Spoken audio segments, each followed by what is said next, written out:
Your generosity discipleship experience might take place in a Sunday school or in a home after dinner.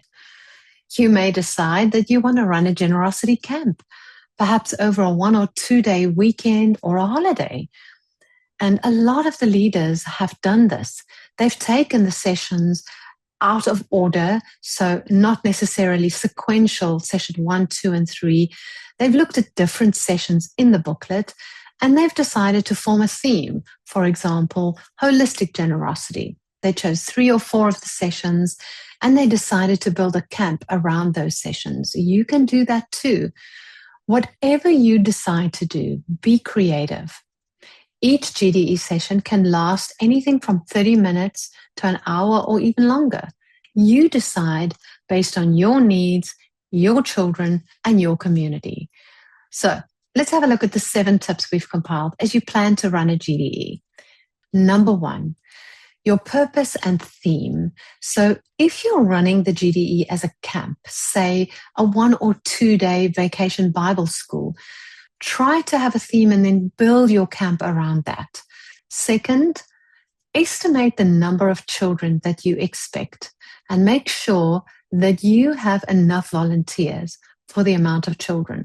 So for example, if you're expecting 30 children, then maybe you only need 2 or 3 volunteers. If you're expecting more than 100 children, as we've had in some places, in the one country, we had 630 children arrive for the GDE camp. And for something like that, you want to make sure that you have around 2 facilitators per 15 to 30 children. The reason is that it can become really difficult to manage that larger group of children if you only have a small amount of volunteers. Assign your volunteers clear roles. That's number 3 there. For example, we suggest a camp director who keeps a bird's eye view over everything, a station leader, perhaps a logistics leader, kitchen and nutrition leader, and then perhaps some media teams. You do want to have someone in charge of filming the fun activities, perhaps for your church, and do send us those videos. They don't have to be completely edited. We love to see.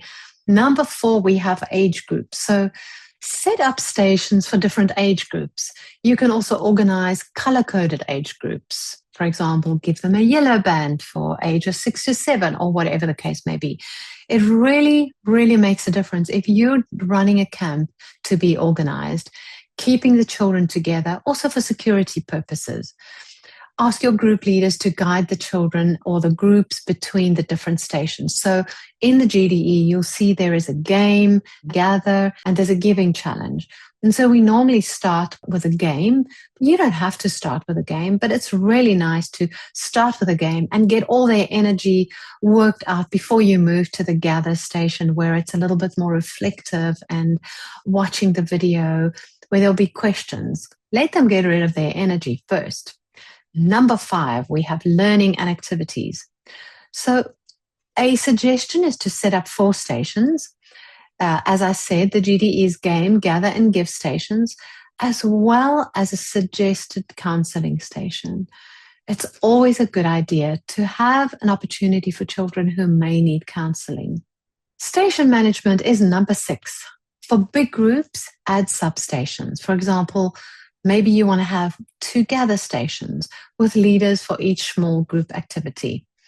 If you have 600 children or even 200 or 100 children, it's going to be really tricky to play the game with 100 children. So break them up into age groups or break them up into different colors. Have some fun with station management. And then logistics support. Prepare supplies, meals and snacks, plus first aid, and think of weather backup. I hope these tips sparked some new ideas for your own GDE. In the next video, we'll take you through a GDE demo so that you can see how it all fits together.